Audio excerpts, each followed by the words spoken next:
This is where it got really tricky on the climb up. It's so narrow here at the top. Steps are very tiny. Hardly enough room for my boot. Going down very slowly because Michelle decided not to make the ascent with me, so I'm by myself. If I fall, who do I call for help? So, very slowly. But I can stop and enjoy the views. Let's see. Really not much on that window. Let's go down to the next one.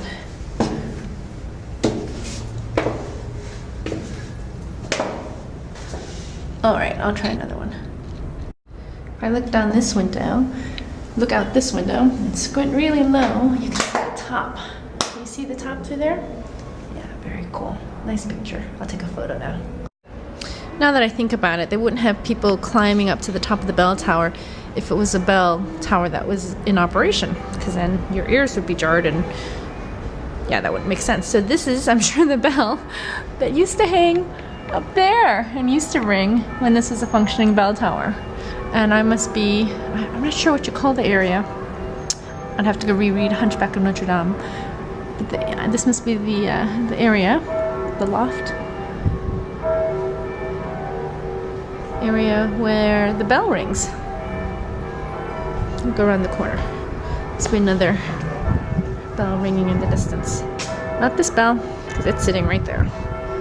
Here we go. And here's the Duomo, so you can get. That's where I am. I'll double check my clock, but it's not 6 o'clock, so it's another random ringing of these bells. Maybe it's the quarter hour. I can check.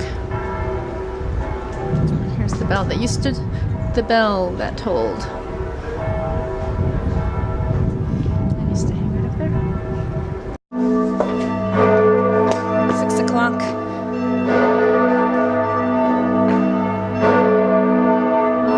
And they're just climbing down from the Duomo. The top of the bell tower. Oh, it's quite loud.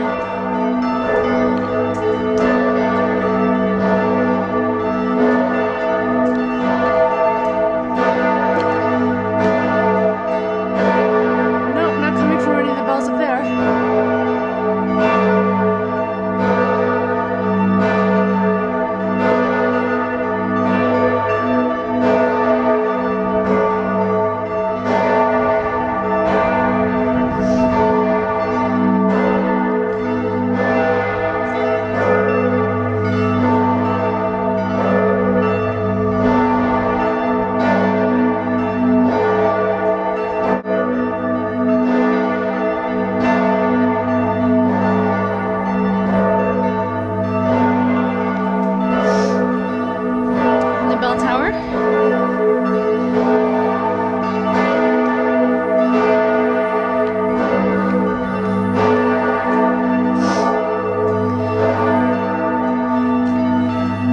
Too loud. All right, I better go down and meet Michelle. It's 6 o'clock now.